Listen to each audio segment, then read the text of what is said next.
Welcome to our guide on how to verify transactions on the Docyt app for iOS. To begin, open the Docyt app and log into your account.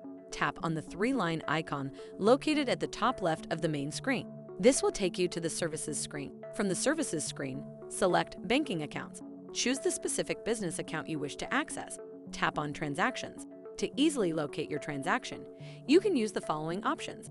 Tap the filter icon at the top right corner to apply filters to the transactions. Utilize the search bar located at the bottom to quickly search and find specific transactions. Once you find the transaction you want to verify, tap on it. Review the transaction details on the app. If necessary, make any corrections.